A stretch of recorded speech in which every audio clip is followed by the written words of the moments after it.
Welcome to the Unscripted podcast. I'm your host, Sarah Nicastro. Today, we're going to be getting an inside look into how Unisys is differentiating through experience management.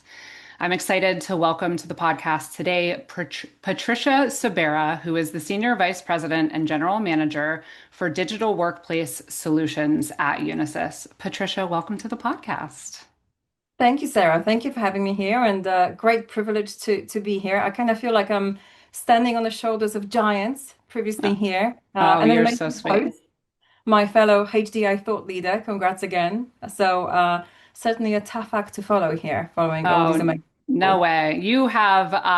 You have such a great reputation in this space. Everyone I talk to that knows you raves about you. And so I'm excited for our podcast listeners to get to know you as well. So before we get into a little bit of experience management and XLAs, let's talk about you first. Tell everyone a little bit more about yourself, your background, your role, anything you want to share about your journey. Thank you. Look, let's start with the current role. Senior Vice President and General Manager of Digital Workplace Solutions Business Unit at Unisys. That's a bit of a mouthful. But essentially, I am responsible for leadership of our amazing 6,000 people strong delivery team, full P&L ownership, solution management, solution development, as well as go-to-market approach.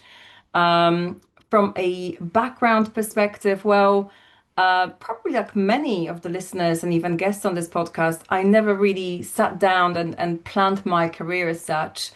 I guess having grown up in Poland in the 80s, actually at that point behind the Iron Curtain, which had its challenges and perhaps some limitations around the choices and opportunities I had presented to me. I think those early years of literally having no opportunities at all have likely shaped my hunger for learning, my inquisitive nature, and really passion for grabbing any and every opportunity, and being humble in a process, knowing that there is a big competition out there. In fact, until I was 15, I couldn't speak any English, so it is my second language, and I still have a few hiccups about communicating in English on a professional and a senior level. But I also think that, that kind of upbringing really teaches you to push Mhm. yourself, throw yourself at everything you possibly can. So here we are, 25 years since entering the world of IT and particularly IT service management and actually starting my career as a services agent. It's funny, I met with one of our clients last week and I was saying, how great it is to be able to say this in meetings. You suddenly gain all this credibility because you remember exactly how this was and the fact that no one calls the service desk or any form of support to talk about the weather, right? It's always really tough service issues and complaints most of the time. So Yeah. here we are, 25 years later. The rest is history, as they say. Yeah.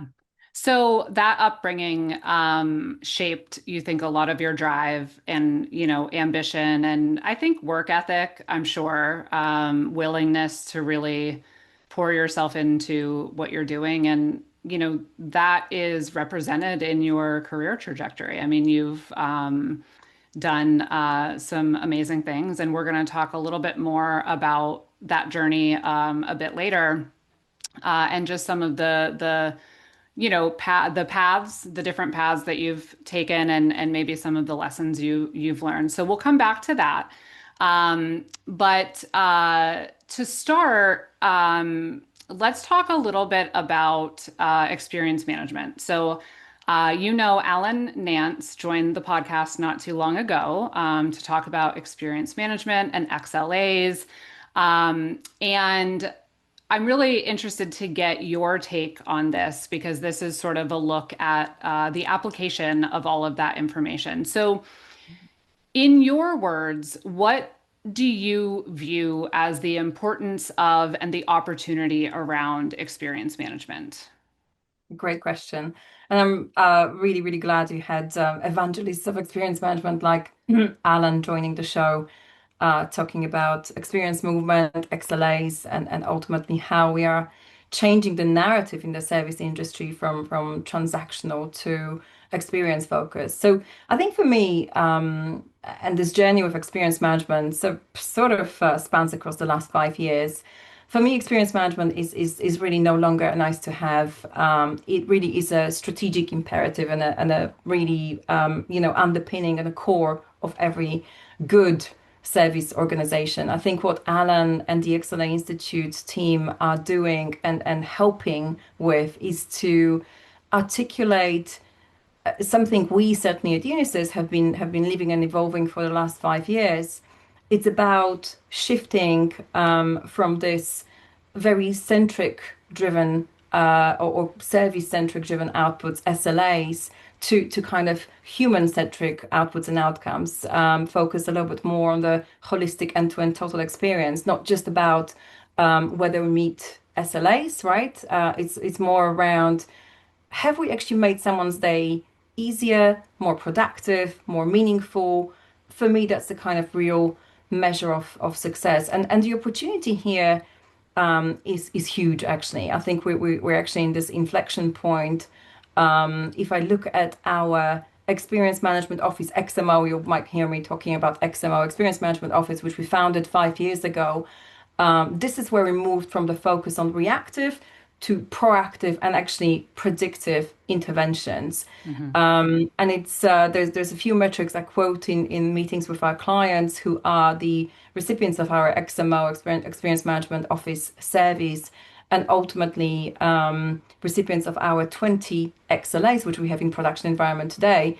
Over the last 12 months alone, we have registered something like 150 use cases for Experience Management Office where we're able to deliver proactive automations. Hmm. And then ultimately, what that means is that these proactive automations, and 7 million of them, by the way, in the last 12 months, are removing IT frustration and the nuisance that would occur, that ultimately through that automation, it doesn't become an incident, right? Or Hmm. a call to the or chat to the service desk. So, when we then convert, and I guess you can talk about use cases and proactive automations, when you then convert this to something meaningful to the client and their end users, which normally is about number of hours we give them back in productive time. Hmm. And if you talk about giving back 100,000 hours in the last 12 months in productive time, now that's not theoretical, that's real Hmm. impact. And that's what I love about experience management, that it's not this fluffy, sentiment focused discipline. It's actually about delivering real tangible value and really translating this to what's important to each of our clients. And it could be different. It could be hundreds of thousands of hours in productive time. It could be increasing their engagement through proactive pop-up surveys. It could be intelligent refresh and saving thousands of dollars because we're no longer replacing assets in line with warranty lines, but we're actually replacing them in line with performance of the device, which we can get all Hmm. of this beautiful telemetry driving data-driven insights, which we give to our clients to be able to manage their business and drive cost efficiency, drive improve engagement, or whatever it is that they might focus on at a given time. So for me, the whole experience piece is really rapidly evolving, and that's what I kind of mean around the inflection point. That whilst we might have started at looking at just device or performance of an application or a persona, we are now talking about total experience vision, Hmm. which is integrating this entire wonderful world of digital workplace. And if I look at our field services, asset management, service desk, it's really helping us to connect this full story of support, and actually preferably no support, right? We don't want anyone to call, chat with the service desk, or like I said, have that interruption to their productive day. Yeah. We want to focus on that human side of sort of saying, you know what, none of us enjoy having laptop issues, none of us enjoying having no access to applications or any interruption at all. We want to focus on having a productive day.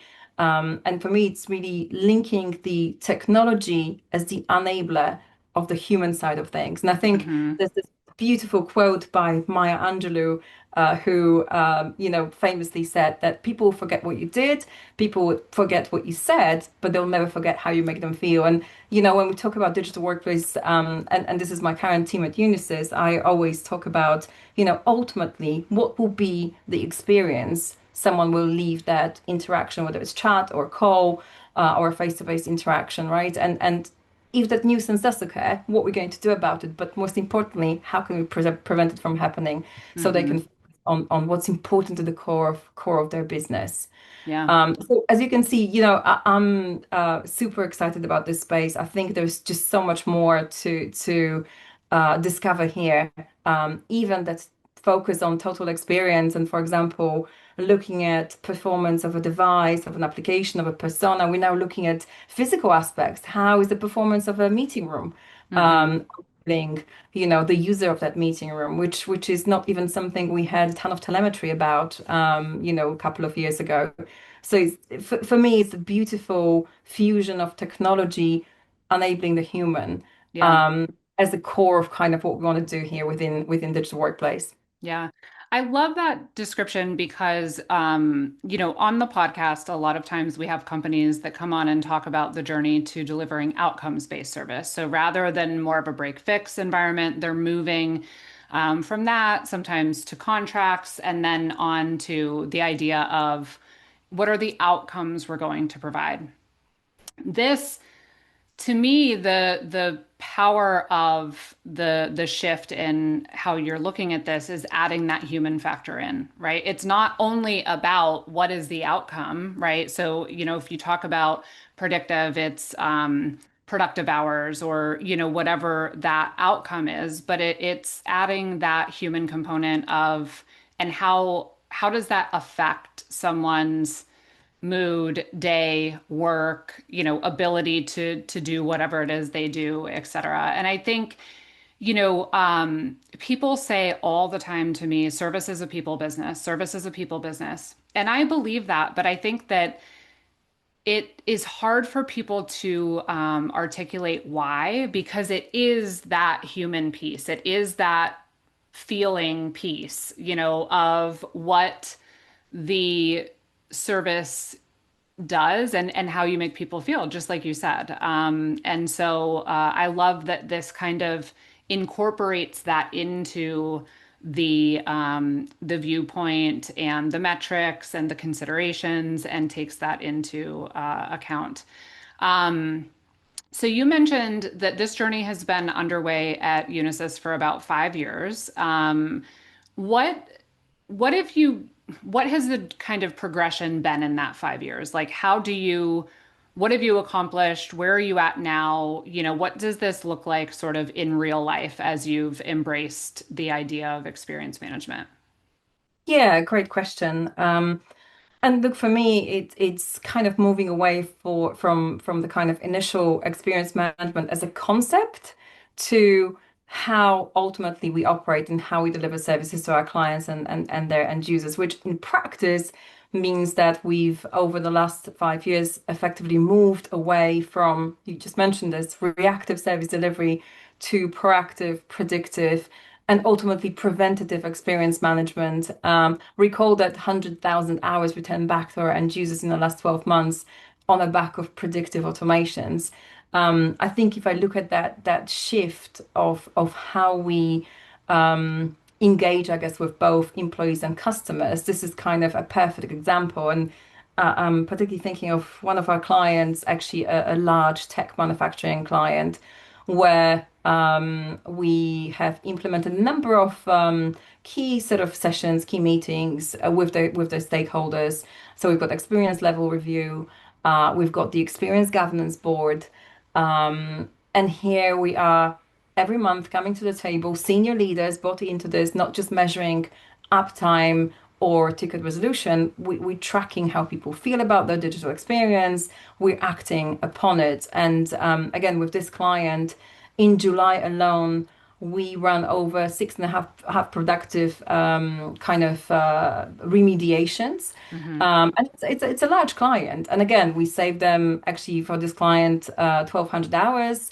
But one of the metrics really important to them this year was around carbon impact. So we actually calculated how much we have saved in pounds, and it was 30,000 pounds of carbon impact on the Hmm. back of intelligent refresh methodology, which moves away from this warranty cycle I mentioned to device performance by persona, by the type of role they performed. So for me, it really is moving experience management from concept to actionable insights, which are measurable, meaningful, which are sustainable. For this Hmm. client, this month sustainability was very important.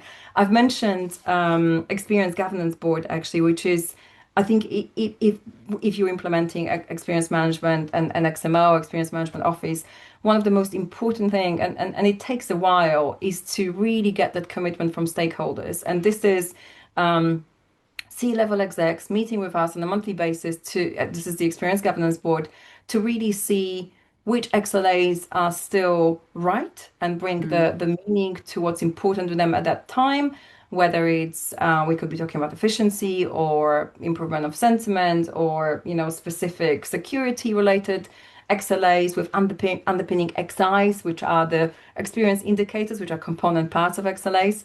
And we meet and we sort of say, okay, cool. Well, this one serves its time and serves its purpose. We saved all these hours. We gave them back to the business in productive time.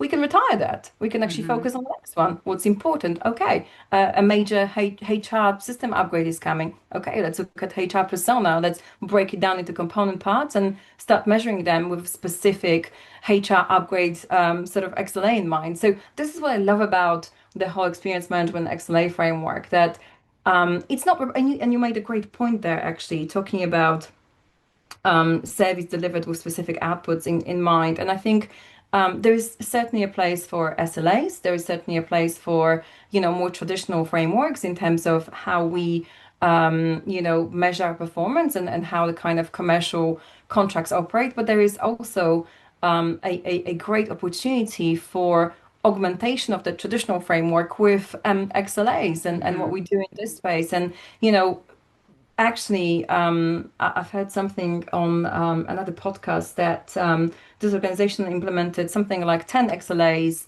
and they've been running them for a couple of years. And I wondered, actually, I really wanted to ask them a question, say, well, surely some of them have sort of served their purpose. Hmm. Still need to sort of look at them. And this is the beauty of XLAs. They are finite. They need to Hmm. achieve something. Improved happiness, improved efficiency, cost efficiency, whatever it might be. But that's what I love about the agility of XLAs. Hmm. Used right. They're supposed to be meaningful. My preference is there probably should be around, maximum 6 months, 6 to 12 months if you're doing a large transformation. And it's taking those brave steps to really defining them and the kind of core components of those XLAs, and then really measuring with all the data points being DEX telemetry, being sentiment data, being physical data coming in from sort of building environment to really understand, have we achieved what we set ourselves to achieve here? And then being brave enough to say, right, we discontinue this one. What's next? That's kind of what I love about the maturity of where we are today. And Hmm. I love the fact that I've got the pleasure of working with clients who are now coming to us saying, "Hey, use me as a kind of a bedding sort of in environment to some of the thought leadership we might have around here. We would love to collaborate here and Hmm. co-create these XLAs." And this is what I'm really excited about, working with Alan and the XLA Institute, and now also have the benchmark. I Hmm. think, we might have individually done something within Unisys and, potentially our competitors and other organizations out there. But I think what Alan has rightly done is said, hey, um, actually, not only we can share some of those best practices and learnings, but also there is a framework here. Hmm. And we should be looking into those XLAs and corresponding XIs, experience indicators, to see if they truly are serving their purpose. And I'm so excited that we're one of the first ones, I think, to not only be the founding member, but also to fully undertake the certification. Because it feels Hmm. like, you've got that external seal of approval. It works. We know it works. Right. But don't just take my word for it, right? There is now external body that can give you advice if you're just starting up on this journey, but also tell you how to mature the whole experience model and provide you that kind of, certification aspect, which will be important to your clients or direct customers. Hmm. So for us, this journey has been a journey of evolution. I think I would Yeah. summarize it as a continuously evolving, and I'm, already excited for what's next and how we bring extended telemetry and some additional data points and potentially even other teams, other departments into what we're measuring. One of the things we're super keen to get into is move outside of direct IT support into enterprise support, right? There's so many other functions to help with this experience management framework, whether it's finance, whether it's HR, whether it's travel department. So Hmm. really there's an opportunity here to correlate a lot more data and make a meaningful impact on the enterprise. Yeah. And I think this is where IT is kind of changing this narrative of just being a function that's kind of there as an expense, Hmm. right? Driving value. And this is what I love about more, probably the most about the that journey on Yeah. of experience management, XLAs, XMO. So it's interesting. I mean, this changes the dynamic of your relationship with clients, right? Because you're moving away from that reactive world to one where, it's focused not only on predicting, preventing, but more so, really getting involved in their objectives, understanding what their needs are and how they're shifting, and like you said, sort of co-creating, right, what the focus is at any given time. So it changes the nature of the relationship. It changes, I would imagine your go-to-market, how you, and also it changes over time service delivery, right? Like roles evolve, right? In this world, you mentioned no one calls the service desk to talk about the weather. I mean, in this world, that role is changing over time, right? As there's less sort of breaks or issues that need resolved. So what are your thoughts on, what do you think the parts are about this journey that people maybe misunderstand or, are nervous about that prevents them from kind of taking the leap? What do you think people either are confused about or fearful of? Great question, because if you look at the sort of state of the industry, I think I read somewhere um, a Gartner study. There was a piece of data around the fact that only 23% of executives, I think this was executives specifically, rank XLAs among the top five priorities. 23%, not even a quarter, right? Mhm. Which suggests that there is either, to your point, some sort of misconception, potentially fear. And I often hear this actually. We had a great event with Alan and team recently as part of the XLA Institute in the beautiful Hague, and you could hear still a level of apprehensiveness and misconception around what XLAs are, what they are not. And someone said, "Look, we feel like we should be on this journey, but we don't know where to start." Because we thought it was just glorified SLAs. So I think the first aspect is potentially around simple definition, what XLAs are, what they aren't, where they can support and help your business or your client's business. Um, and then kind of demystifying or clarifying some of those misconceptions. And I think one of the biggest misconceptions out there is exactly that is just an SLA with X at the beginning, right? Which of course it's couldn't be further from the truth. And whilst we talked about SLAs measuring a very defined operational performance, things like uptime, resolution time, ticket volumes, etc., average speed of answer, all of those lovely things we've been measuring for years. XLAs really are focusing on experience. Mhm. Hopefully, as we have taken it on a probably a longer journey than many others on total experience, and asked around, did the service actually help the user? Did it enable their productive time? Did it make their day better, right? Did it actually make their life easier? Mhm. Has technology enabled or provided support, or was it nuisance and the usual pain? Um, and I think for me, once you kind of very simplistically tell someone around, look, what does it answer? These questions or these questions? What do you want to answer? Do you want to ultimately look at that shift from efficiency to effectiveness, from sort of Mm-hmm. metrics to a true meaning? Mm-hmm. We actually have one of the campaigns at Unisys, which we called From Functional to Phenomenal, which I absolutely love. At least this is where we aim to be phenomenal. We may not be there just yet, but we try every day. But I think this is, how do you demystify through simple kind of questions everyone and anyone can relate to? I've seen some really complex XLA frameworks, complex Excel sheets with ton of experience indicators and complex data points. I'm thinking, oh wow, if I saw this for the first time when I was talking about XLAs, I probably would be equally scared. Mm-hmm. And you can actually start from a relatively simple starting point around just maybe looking at device performance and overlaying this with sentiment data. And Mm-hmm. then maybe you work on a persona workshop and then define that maybe you've got 5 key personas in the organization, and you can look at device by persona and then overlay it with sentiment. And it honestly doesn't have to be super complex. So I think simplify, explain, show the value in a very sort of tangible way. Mm-hmm. And so that's kind of number one. Number two, I think it's when I speak to clients, there's this interesting viewpoint that um, XLAs are only relevant to environments where you've got one vendor across the entirety of sort of IT.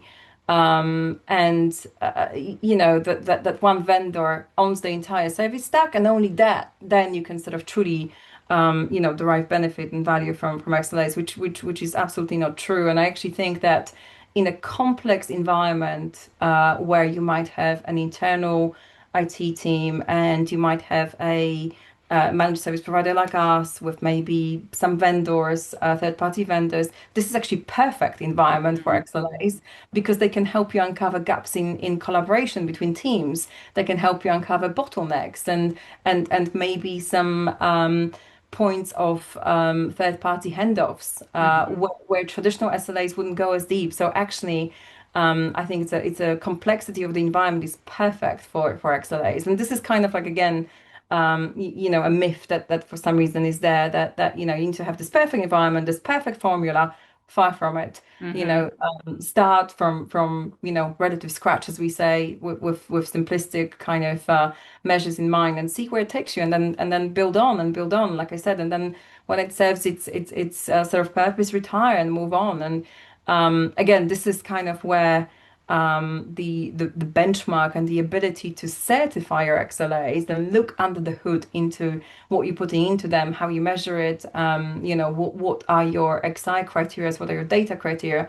It is so great to kind of have that in the industry now. And I think, XLA Institute is doing a lot of work around there. I spoke to Gartner a couple of weeks ago, and it looks like they're releasing a lot more advisory and formal kind of thoughts around how to measure XLA. So one thing I'm really excited about, Sarah, is the fact that this time 2 years ago, we didn't really have a Magic Quadrant for DEX. We Mm-hmm. now have it. How fantastic is that? I also read somewhere that 95% of organizations out there either already have or are investing in the role of a CXO, Chief Mm-hmm. Experience Officer, which again is amazing. We look at conferences of DEX providers like TeamViewer and perhaps Nexting and others who are now gathering thousands of people in small venues because Mm-hmm. demand is huge. So I think the word is definitely out there. I think we're definitely, evangelizing, infecting the larger kind of population with what this can do. Mm-hmm. That's a little bit different. And again, it's simplifying, showing the value, and then sort of expanding rather than putting this entire, a kind of world of pressure on yourself with Right. complexity from day one. Yeah. So that's been key for us. Yeah, I like the point about not overcomplicating. The other thing I was going to mention that I took away from the conversation with Alan is one key thing is how this approach, really centers you on what is truly important to the client. And to your point, how that's going to change. That's not a constant. But the other thing I absolutely loved, well, it centers you on what's important, and then it really forces you to reflect on whether or not you are adding value, right? Like, not just are you checking a box, but like, are you actually a valuable part of those objectives, right? But the other thing that I loved is that it forces organizations to be more conscious of the employee experience as part of this, right? So the idea of, you have to have employees that are,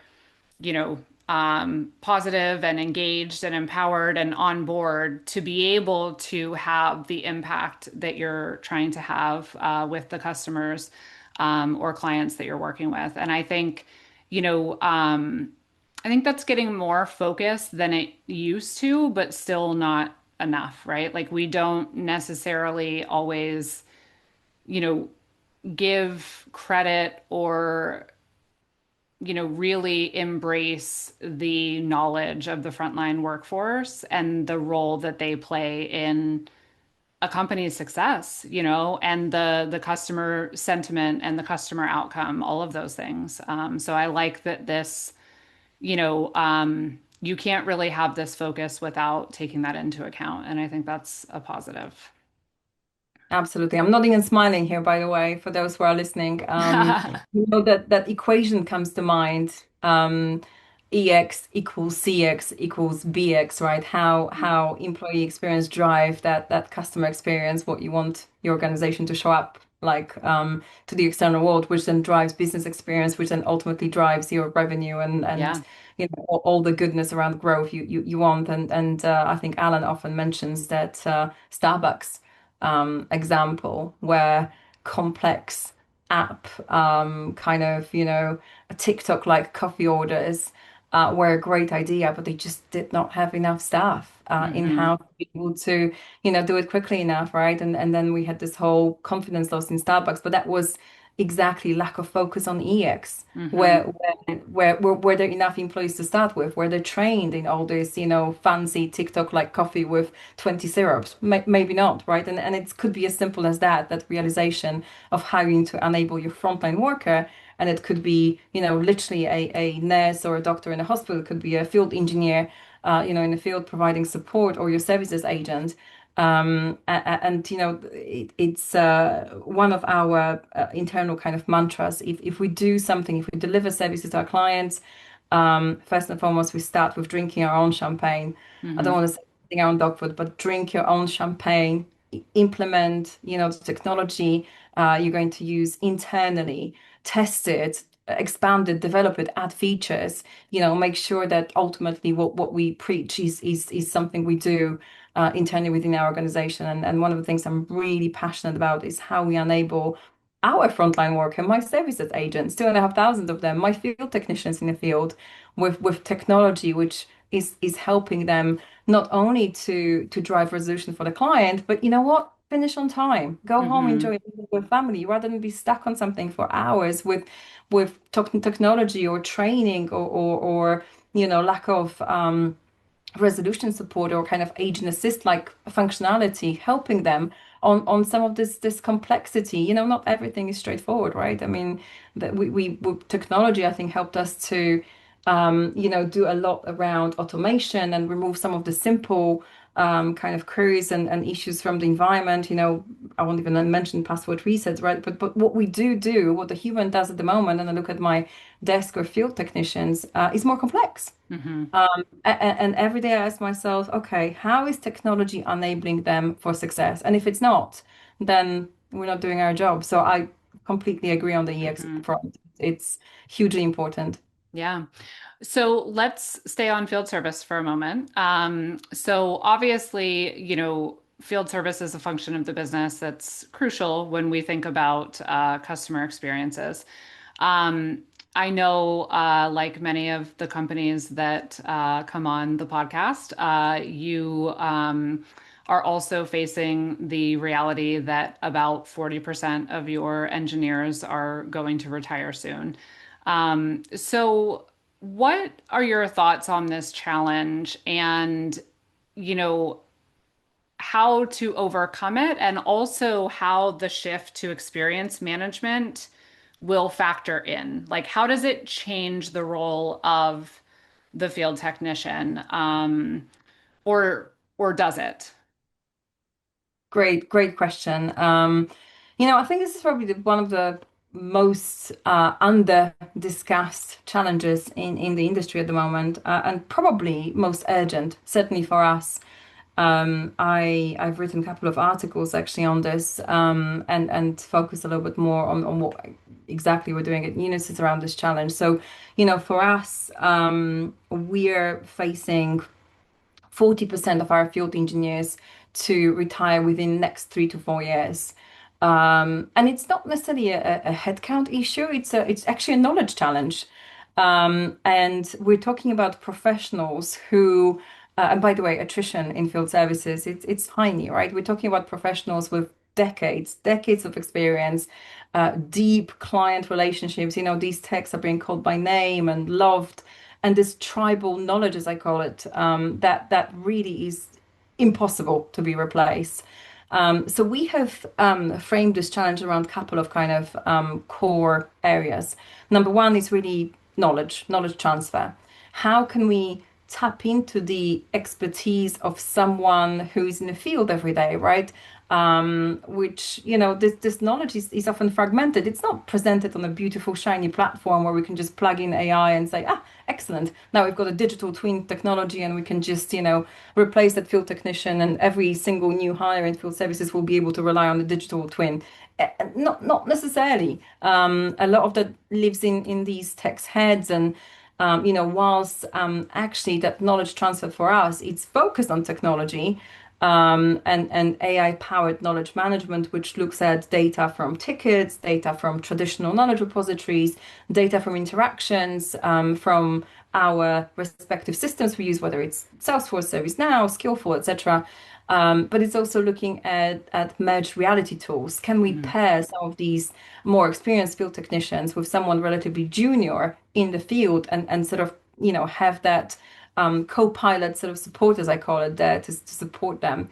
One of the things I'm super excited about, and a partnership we've been in for the last couple of years with an organization called Skillful, they really focus on AI-enabled, training and software enablement platform. Really, I think Justin Lake, the CEO, and a friend of mine who's also actually, by the way, on the advisory board of Service Council.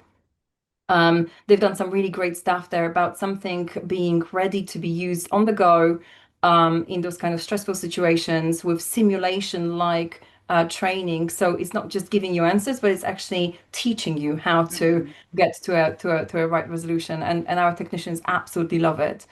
So there's a huge focus on knowledge management and different approaches to knowledge management outside of the traditional, where we really look at the top technology to really at least try and get 90% of that plethora of knowledge that lives in those really skilled, really knowledgeable techs heads ultimately. Mhm. And then the second thing is programs around reskilling. So, and actually, I had a call today with our CHRO talking about that program. So we're not just hiring replacement; we're building a new generation of field engineers equipped with augmented reality guided repair, with diagnostics, with real-time support, with Skillful, which is on their Mhm. devices from a mobility standpoint. And it's a slightly different persona as well. We're looking for perhaps if I think about Gen Z, it's attracting the talent by focusing on the fact that we are enabling these techs on the ground with, again, technology, and I Mhm. think it's selling the profession a little bit differently, moving away from that stigma of I was hoping not to say this phrase here, man in a van, right? Hmm. But it's just so much more than that. So if I think about some of the technology we've wrought for our clients, like smart lockers, virtual tech cafes, predictive scheduling tools, which really help you with automated scheduling, route optimization, partial or full resolution, to really improve that face time fixed rate ultimately, and not feeling alone when you're doing a complex job. Hmm. That's been kind of a key component of that reskilling aspect on top of knowledge management. And then lastly, it's really looking beyond the traditional. One of the things we've realized probably two years ago is that some of the traditional field services work is actually decreasing Hmm. because surprise, technology is breaking less, right? We just talked about experience management, all of the beautiful predictive data-driven insights enabling the organizations to remove some of that horrid IT stuff before it becomes a nuisance to an end user, right? So of course, PCs are breaking less. A lot of them are AI enabled these days. So it's kind of like, what can we tap into? We Hmm. call it tapping into adjacent opportunities. I can give you a couple. We have certainly expanded within our portfolio. Number one is high-end storage, high-end infrastructure support, where we're moving away from end user server to high-end sort of data center type of work. Of course, you need to invest in your workforce, to really be skilled and certified to be able to do those jobs. We know that, a single wrong move can actually bring a production line down, right? So it's a different skill set, but our technicians absolutely love that reskilling. So it's kind of like, what else is there beyond what we know very well and we've operated for the last 20 years? And then another great example is something I'm working with one of our solution managers on, Vivek, who's written some great articles on this, is, for example, supporting liquid cooling. We all know that on every single CIO's and CTO's agenda, there is AI, right? Everyone's talking about AI, but if you really think what's required to run AI, it's these much larger, much more complex and ultimately massive AI data centers, which are required to run these AI algorithms, LLMs in the background, right? Which require a lot more throughput to what we used to, and of course. All of that amazing infrastructure machinery requires liquid and air cooling. And this is again another adjacency which we are offering to our techs as a training. It takes something like 170 hours to be a high-end storage technician, and then a few more hours on top of it to have your liquid cooling certification badge. But it's just sort of, I think, two things: is the knowledge, is the reskilling, it's the then enticing new generation to come into this profession, and then making sure that the guys who are in it don't feel like they're going to be replaced with technology, right? That Hmm. the traditional requirements have very much evolved, and actually that requirement for field support is more than ever. Hmm. We are actually quite lucky to double down in this area. We've actually invested in technology over the last couple of years in our systems which are underpinning everything we do within field services. I'm really lucky to have a CEO who believes in it, and subsequently we invested 20 million in just platform updates Hmm.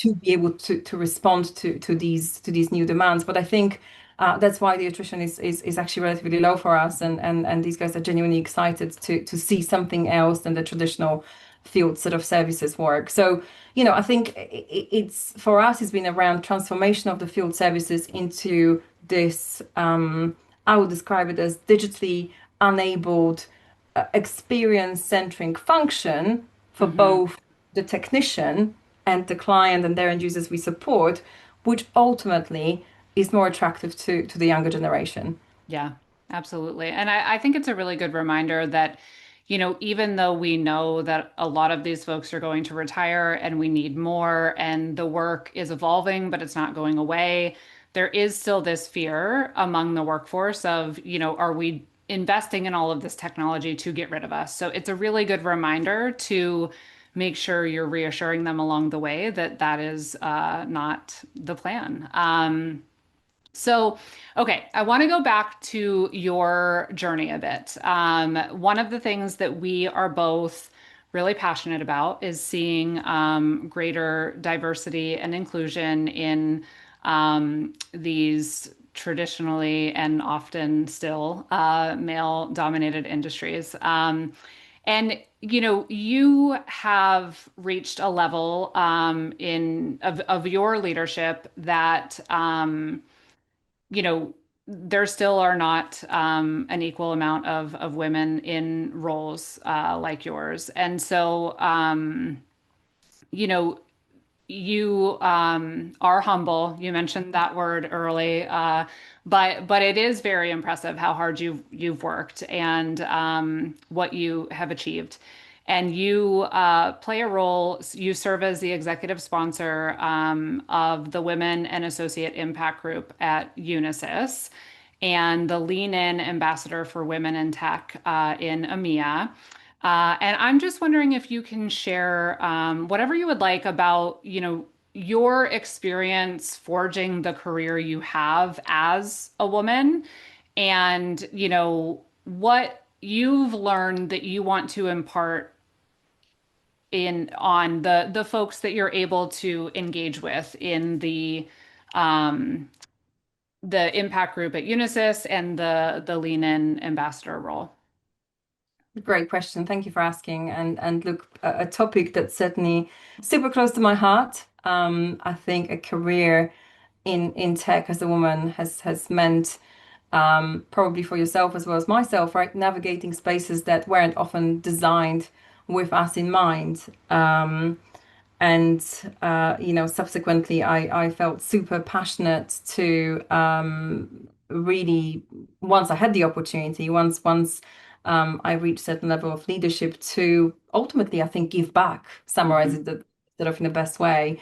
So the opportunity to lead our Women Plus AIG, the Associate Impact Group, um, is really an opportunity to provide a network for women at Unisys, focus on career development, focus on professional networking, focusing on creating this safe, inclusive workplace for women at Unisys who are incredibly technical, by the way, from quantum engineers to field technicians.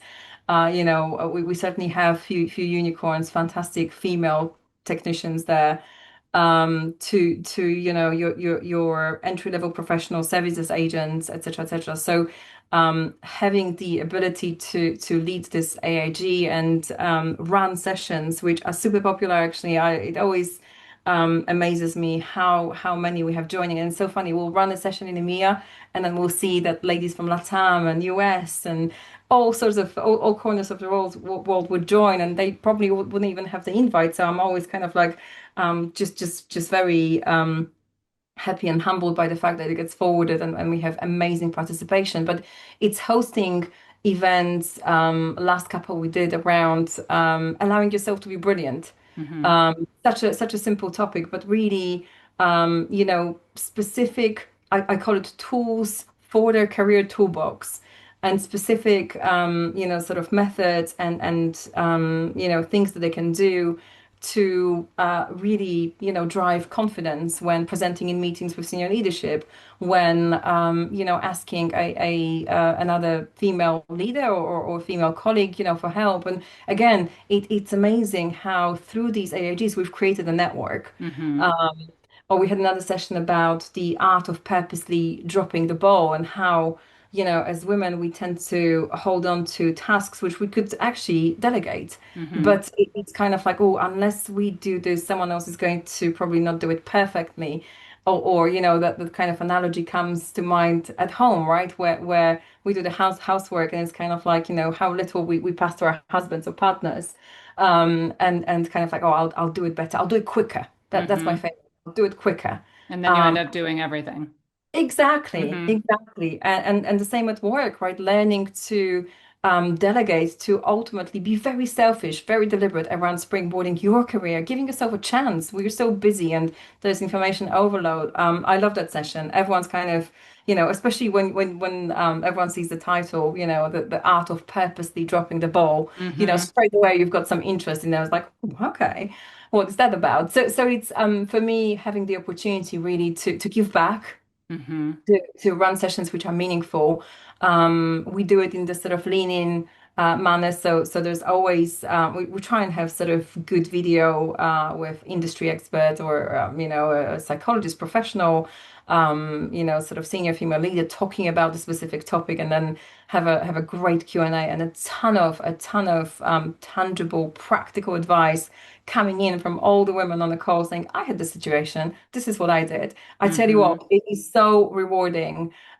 And I love the fact, excuse me, that it's not really kind of a session with someone that's a fireside chat. That's actually a practical session that someone can even say, okay, cool. You know what? I've got a really important presentation coming up with the board. I'm going to practice in front of the mirror, do it with my friend, ask, a colleague to sort of listen to this and give me some pointers and kind of, and actually, I think, Sarah, most of the time, we're not actually saying anything groundbreaking. It is just acknowledging that we're not in all of this alone, Hmm. that it actually takes a village. We've got each other, regardless of where you're in your career, probably facing exactly the same sort of hang-ups, right? And Hmm. sort of insecurities. I mentioned, one of mine is probably the fact that English has always been my second language, and it's kind of like, and now I have to present the clients and the board, and I'm just like, oh my goodness, but it's in my head. It's Hmm. totally in my head, and um, more than happy to articulate in any other setting, but for some reason you get that freeze, right? So how do you help yourself? And But think and about, piece. hearing you share that, the impact that has on someone who is, you 20 some years ago in a similar situation for whom English also isn't their first language and think like, oh my gosh, I thought she spoke perfectly, and I would have never known she felt that way. Those are the things that get shared in those sessions that have such an impact on people because, to your point, you don't feel alone. You're in a space that you can ask questions or say things that you may not otherwise. And, it creates such a ripple effect. So I think that's incredible.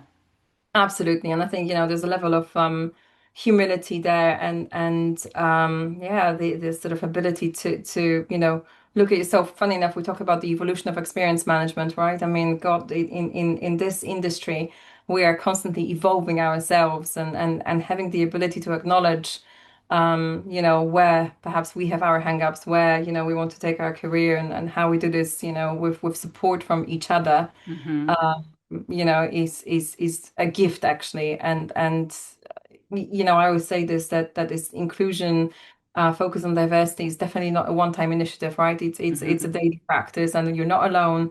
And knowing in a large organization, there's 15,000 of us at Unisys that are like-minded individuals that you can ask for help and allies like yourself.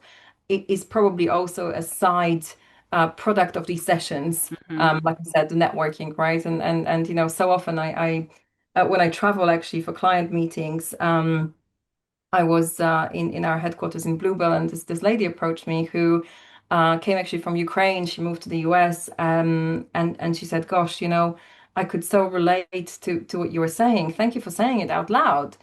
And I was like, "Of course, and she said, look, I feel more empowered.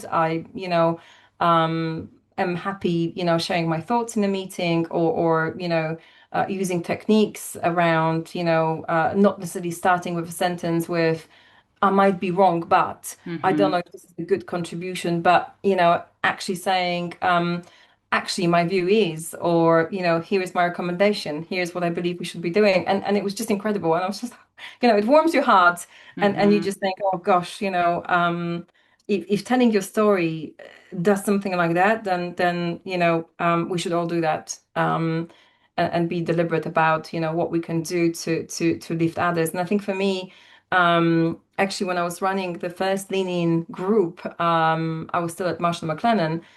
It was actually focused on rising professionals. We did a Lean In group for rising professionals. And the whole point there was to create a next generation of leaders who might be in these entry-level career sort of roles by sort of, doing more structured support kind of program. And then, again, it's for me, we just talked about attracting Gen Z and the sort of, these more kind of current generations, being, I guess, a millennial myself, My daughter who's 17 is very different, but it's kind of attracting that younger generation to these roles, right? Hmm. And one of those aspects for me, it's exactly that. It's looking at across from a lens of, whether it's field technician, whether it's a rising female professional who might not just have the experience or the confidence or know who to speak to. These are just wonderful byproducts of all of that D&I work we're doing at Unisys. So super Hmm. privileged, really, super privileged to have the opportunity. I think that's the key thing for me. It's amazing. Last thing I want to talk about, Patricia, and you just mentioned you have two daughters, one who's 17 and one who's 6. Yeah. And so you've accomplished all you have and built this career while also being a mother to two girls. So that is a juggling act in and of itself, right? What can you share about how you've been able to accomplish both of those things? Great question. I think I'll give you a very different answer a couple of years ago, but I'll be brutally honest today. I think for me, it's accepting imperfection. Hmm. It's looking at this balance from a very fluid Hmm. standpoint. It's definitely a blend. I joined Unisys in 2021.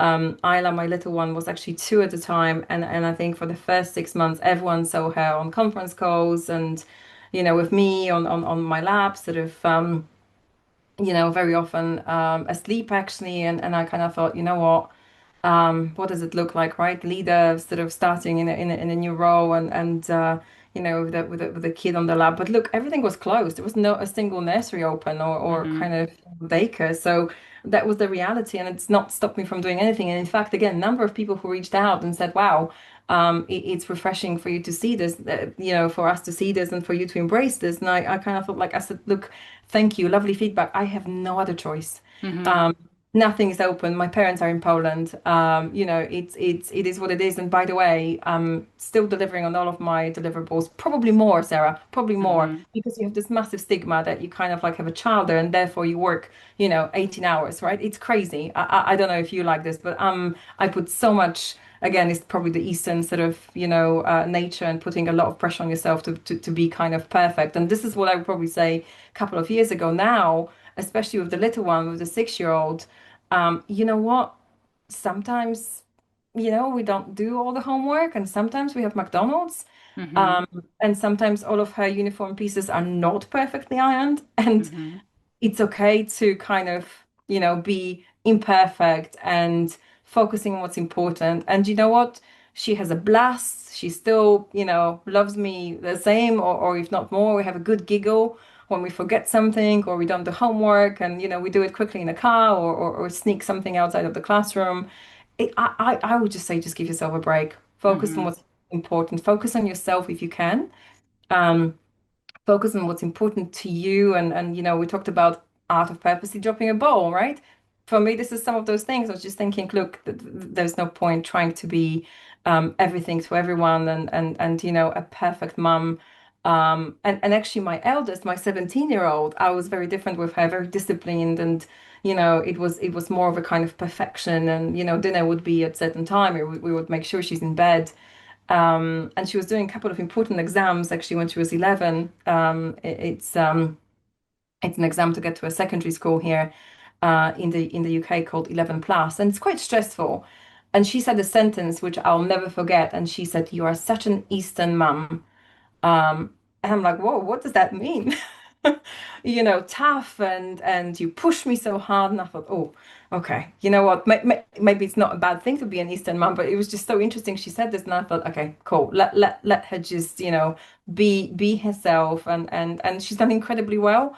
Is planning to study journalism next year. It's I would say, look, don't put pressure on yourself. It's Hmm. okay to be imperfect. It's okay to focus on yourself and sometimes be a little bit selfish. And I tell you what, these girls are amazing at supporting me actually, and they're very proud, and I think that's what matters more. That Hmm. they're very proud. I tend to maximize every free moment and spend with them. From sort of city breaks, we a couple of months ago went to Nice. Last week we were in Poland visiting my parents. I still have to do pieces of work here and there and jump on Hmm. calls. But it's kind of, I call it creating memories, Yeah. rather than perfection.